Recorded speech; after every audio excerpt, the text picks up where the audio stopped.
Sun டிவில பலரும் விரும்பி பார்த்துக்கிட்டு வரக்கூடிய ஒரு சீரியல் தான் சுந்தரி. 2021ல தொடங்கப்பட்ட இந்த சீரியல் இதுவரைக்கும் 1130 எபிசோட்ஸை கடந்து சக்சஸ்ஃபுல்லா டெலிகாஸ்ட் ஆகிட்டு வருது.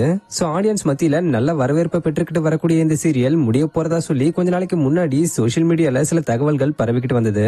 இது உண்மையா இருக்கக்கூடாதுன்னு சுந்தரி சீரியல் ஃபேன்ஸ் பலருமே நினைச்சுக்கிட்டு வந்தாங்க.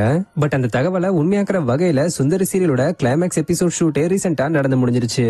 சோ லாஸ்ட் நாள் ஷூட்டிங் ஸ்பாட்ல எடுக்கப்பட்ட போட்டோஸ் அண்ட் வீடியோஸை சுந்தரி கேரக்டர்ல நடிச்சுக்கிட்டு வர ஆக்ட்ரஸ் கேப்ரியலா தன்னோட இன்ஸ்டாகிராம் பேஜ்ல ஷேர் பண்ணிருக்காங்க.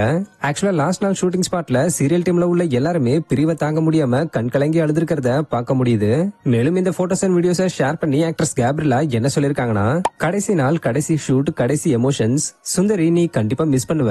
பாடங்களையும் அன்பையும் சிரிப்பையும் என்னைக்கும் நான் என் கூட எடுத்துக்கிட்டு போவேன். இந்த அற்புதமான 4 வருஷங்களுக்காக மொத்த டீமுக்கும் நன்றியை சொல்லிக்கிறேன்னு பேசி முடிச்சிருக்காங்க. பலவிதமான திருப்பங்களோட தொடங்கின சுந்தரி சீரியலோட செகண்ட் சீசன் பலரும் எதிர்பார்த்த மாதிரியே நிறைவடைஞ்சிருக்குன்னு தான் சொல்லணும். அதாவது சுந்தரியோட முதல் கணவர் நல்லவனா மாற சுந்தரியும் விஜயும் கல்யாணம் பண்ணதோட சீரியலுக்கு சுபம் போட்டிருக்காங்க. சுந்தரி சீரியல் முடிஞ்சது ஆடியன்ஸ்க்கு ஒரு பக்கம் வருத்தமா இருந்தாலும் இன்னொரு பக்கம் சுந்தரியும் விஜயும் கடைசியா எப்படியோ சேர்ந்தது மகிழ்ச்சி தர வகையில தான் அமைஞ்சிருக்கு. சோ சுந்தரி சீரியலை நீங்க எந்த அளவுக்கு மிஸ் பண்ண போறீங்கன்றத கமெண்ட்ல சொல்லுங்க. இது மாதிரியான அப்டேட்ஸ்க்கு மறக்காம நம்மளோட சேனலை சப்ஸ்கிரைப் பண்ணிக்கங்க. தேங்க்யூ.